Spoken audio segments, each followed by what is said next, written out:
Hi, today the plan is we're going to be wrapping up the repair of the Rittenhouse RCM4 master station. I wanted to go over a few details that may help people if they have one of these. So what we're going to do first this morning is we're going to replace the bulbs that light up the radio dial. They're behind this here. So to do that, I'm going to sort of take you through it step by step because I have to do it, so it's easy to show you what to do. To replace the bulbs, you have to remove the faceplate because otherwise you don't have access to the bulbs and you won't be able to change them out. First thing you have to do is you have to take the knobs off, and I recommend that when you take the knobs off, they just slide off. Put them in order somewhere on your workspace as to where they go. These three just pull off. This is a dual knob. You have an inner knob for volume and an outer knob for tone. So we'll pull those off. Keep those together, put those there, and then you have the dial. So the dial knob comes off, and behind it is a fiber washer. And the fiber washer keeps the back of the knob from rubbing on the dial so it doesn't scratch it up, I guess. So those go there, and then this comes off. This fits on the shaft in the middle. You want to pull this forward, but you want to do it carefully because you don't want to crack it. Once you get it away from the faceplate a little bit, it just slides off. These are all keyed, which means there's a flat spot in the hole which fits on the flat spot, so it's easy to line it up, so that's not much of a problem. Once you get it that far, you can see the little bulbs right in here. And you can't really get them out through this opening because it's just too small, and the kind of sockets and the way the sockets are on their little brackets, it's too complicated. So you have to take the faceplate off. To take the faceplate off, there's 4 nuts here, here, here, and here that you have to take off to remove the faceplate. So I'm going to lay this down and show you how to do that. These will be fairly tight. So I've had these off already because I've had the faceplate off while I was working on it, but I put it back together so I could show you. What you need is a standard pair of slip joint pliers because that works the best. Open the jaws up on the pliers to the wider opening, and then you very carefully just put the jaws on the flat sides of the nuts and turn them to loosen them up. The trick on this is don't scratch up the faceplate. The faceplate is indented behind the nuts, so if you're careful, the jaws fit in there well, and there shouldn't be any reason to scratch it up.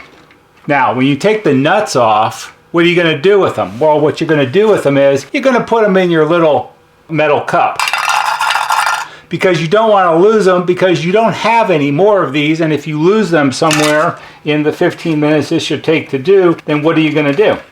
So we'll take the nuts off, put them all in their little cup. See that one? I can almost get it loose. There we go. Okay, we'll take those off, and then the way the faceplate comes off is you have to tip it out. There's little clips on the top, so you have to tip out the bottom, and then it lifts up and lifts off. Now, when you take this off, of course, put this in some safe place because you don't want it to get scratched, dented, or broken in some way. And then what you'll find is behind the faceplate at each control, there's another fiber washer, and that's like a spacer so the faceplate sits on it nicely. This is all the attention to detail that you get with old school stuff that you don't get so much nowadays. So what we're going to do with the fiber washers, they're going to go in the cup with the nuts. So here are our 2 bulbs. They're little round glass incandescent bulbs, and we're going to talk about the bulbs more in a second. They snap into their little sockets, which are here and here. The sockets are riveted to this metal strap, one on each socket, which is held to the chassis with these 2 little screws. You have to take these little screws out so you can take the bracket and the socket loose and sort of pull it up some so you can get in there and grab the bulbs to undo them. Do not be tempted to use like a small pair of needle nose pliers and try to get in there and get them out this way, because while you might get them out, you won't get the new ones back in without breaking them or at all. So don't do that. We're going to take the little screws out. Now, one of the things to be careful of, small little machine screws, when you're undoing them, you don't want to drop them down inside, because then you got to turn it over, shake it, try to get it to come out. So the way I like to do it is I back them out a little bit and then unscrew them with your fingers. And of course, what are you going to do with them? You're going to put them in the little metal cup so you don't lose them. Because again, you don't have any extra ones.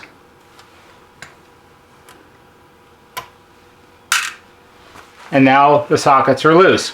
Once you've done that, you can see they are joined together because they're wired in series, which means that the electricity comes in on one wire, goes into the socket through the first bulb, back down, across to the second socket, up through the bulb, back down and out the second wire. This is the type of design that if one of the bulbs burns out, they both shut off. So if you have no lamps, no light, then that could be why. Once you get these loose, the way I found it's easiest to do it is you sort of pull up the socket bracket assembly and you can pull the bulbs out like that and like that.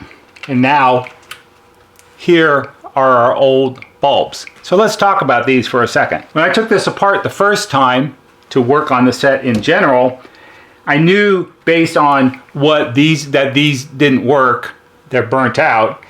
But I was surprised that somewhere on the chassis or on the back of the chassis somewhere, it didn't say what the lamps were. Oh, and as a point of interest, these are lamps.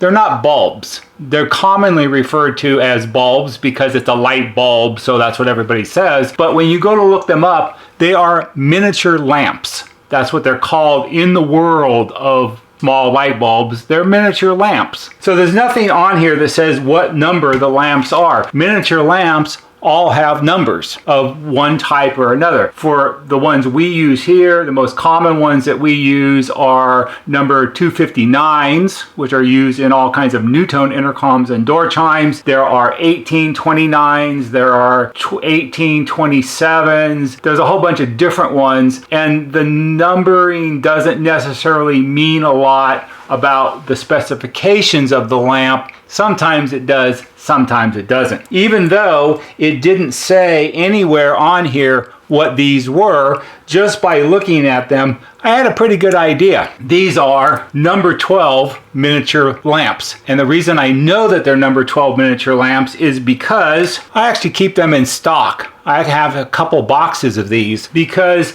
these are used in NuTone intercom master stations that were made between 1957 through about 1964. If it has lights in the radio dial, they're all number 12 lamp, mostly. Not everyone, but mostly. So I keep a couple boxes of these around because when you need them because there's no substitute for them. So what are the specifications for these? These are number 12, B3. B3 is the style of lamp. B3 is the style of lamp. It's a small round glass globe with a bi-pin connector. Bi-pin means 2 pins. These are rated at 6.3 volts. They are supposed to have a rating of approximately 5,000 hours of life. You might think, well, 5,000 hours, that's not very long. If I left my set on 24 hours a day, that only equals about 200 days. And I don't want to have to change the light bulbs every 200 days.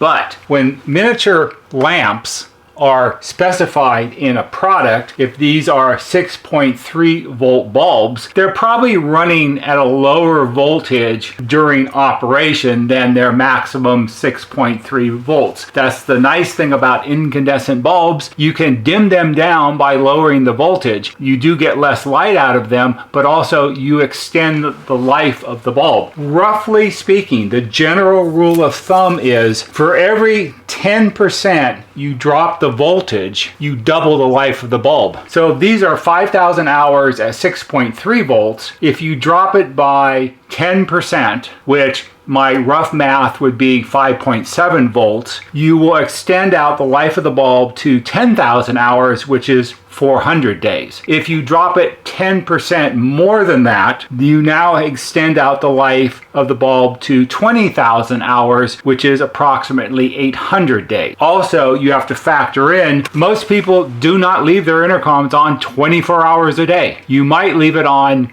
for 8 hours a day while you're up and around or whatever. The rule that I've always followed is most people don't leave their intercoms on when they go to bed at night. They turn them off. You turn off the lights, you lock up the doors, and you turn the intercom off because you're not going to use it because you're asleep. So why would we leave it on? It's just a mindset, especially back in the day. If you figure your set is on for 8 hours a day, you can take that 20,000 hours, you can multiply it by 3, which would be 60,000 hours, which would give you about 2,400 days of use out of the bulb. The nice thing about this design is also, and I'll show you this when we get it all put back together, there is an adjustment on the back of the chassis here to dim or brighten the bulbs. So you can set the dial light to what works best for you. That's your tutorial on miniature lamp. Now let's get the new bulbs put in. Here are our 2 of our brand new number 12 miniature lamps. The one on the left I find the trickiest one to do because it's hard to pull it up out of the chassis enough to really hold it so I can see. What you have to do is you have to pull it up far enough so you can see the 2 little sockets where the pins fit, and then you carefully align the pins into the holes in the sockets and you simply push them in. You don't want to twist, pry, or bend because on these types of bulbs you'll crack the glass. They're very easy to break and you don't want to do that. So once you put the 2 bulbs in, then we have to put our little screws back in that hold the bracket to the chassis.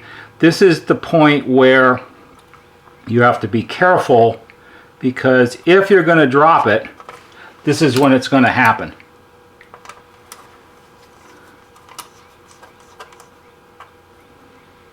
And we'll just snug that down and we'll find our other screw, which is in our metal cup.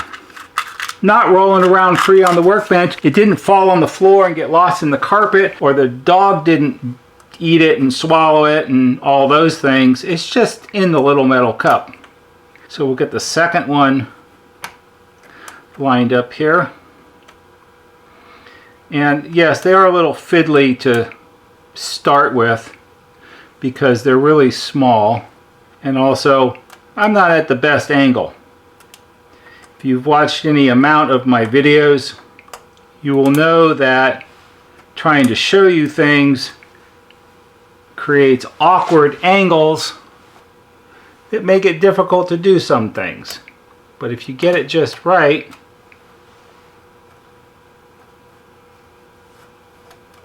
you can get it started. And really, what's the time frame here? We're talking about it took 30 seconds to do instead of 5 seconds, so what's the big deal? So we'll snug those down. Make sure the bulbs are in all the way, because sometimes when you're putting the bracket back in, they get pushed around. And we're good to go. Now, what we're going to do is we're going to power this up and make sure that these work correctly before we go through all the effort to put the faceplate on. So let me get that set up. Okay, we got it set up. It's being powered by my bench AC power supply. And if we turn it on, watch the bulbs, you may be able to see that they're glowing just a littlest tiny bit. Maybe not. If we turn these off, you might be able to see it better. Little tiny glow. Certainly not enough. So if we go ahead and I'm going to raise the pilot light adjustment, you can see them come up as I turn it. It increases the voltage. And we'll go all the way up, which is probably way too bright. And then we're going to go back down. The final adjustment will be done when it's all put back together, because the goal here is it's to light up the radio dial when you put it back in place so you can see how to tune it well. And I don't think that having it at full brightness is really necessary. It should have a nice soft glow to it, should not be glaring. One consideration, which is not the most important thing, but it is a consideration, is incandescent bulbs like this, they do generate some heat. And if you're putting a plastic dial like this in front of it, you don't want to have too much heat by having it turned up too far, because that'll degrade the plastic, which is already 60 years old, so why push it to the edge? Nice soft glow when you turn it on is really what people are looking for. The last bit I'm going to talk about are these bulbs once again. When I was searching around to see if I could verify that my idea that this set uses number 12 bulbs, I was somewhat shocked and surprised when I found the only reference online to bulbs for an RCM3 or an RCM4, which are similar models, was some fella selling them on eBay, and he was selling a set of 2 bulbs for $44. Yes, you heard correctly. $44. That would be $22 per bulb. And I believe that the reason that that's happening is because you can't really find any information about this anywhere much online. The overcharging that's just stupid, okay? It just is. I went back and looked. I bought this box, which has 10 bulbs in it, and they cost me $1.59 a bulb. It was $15.90 something cents. Now that was a while ago, but I did check more recently, like 2 days ago, and you can buy these on Amazon. You can buy them in singles, which are more expensive. They're like $4 and something a piece. But if you don't want to buy a whole box, then that's what you got to do. You can buy a box of 10 for like 16 bucks. Don't fall into the trap. These are not super easy to find. There's not a million places that have them, but also it is a commonly made bulb. These are not old stock. These are, I've had probably for 3 or 4 years, because when I buy them, I think I bought like 3 boxes of them at the same time. So I have plenty of them, because that's kind of the nice thing about miniature lamps, is that if you don't drop them and step on them, they don't wear out. You just put them in the little tub up on the shelf and you have them when you need them. Don't pay $22 a bulb. That's just crazy. So that's how you change the lamps in your Rittenhouse RCM4. Yes, we do have to put it back together. I guess I should show you that. Putting it back together is just the opposite of taking it apart. So the first thing we're going to do is we're going to take 4 of our fiber washers and we're going to put them over, oops, I have to take this nut off. I did put a nut and a knob on here so I could turn it on and off to show you the light bulbs. That's why that was like that. So put the fiber washers back on around the controls, those 4. Remember, the 5th one goes under after you put the dial on. So you do that, and then you take your faceplate. See, there's little clips, one in the top there and one in the top there. So you have to clip it, put it at an angle on the top first, and then you kind of fold it down. It's a little awkward to do, and it probably could be also because I have a feeling that these little clips either aren't even, or maybe they're bent a little bit, because all of this faceplate is made out of aluminum, so it's all very bendy. But you need to get the clips under the edge properly, otherwise it won't sit against the wall the way it's really supposed to. That's pretty good. All right, so once you get the faceplate down in place, you might have to push the controls up through a little bit, like that one, and you can reach around from the back and push on them carefully. Start the nuts. Oh, where are the nuts? They're in our metal cup. See, we didn't lose any of them.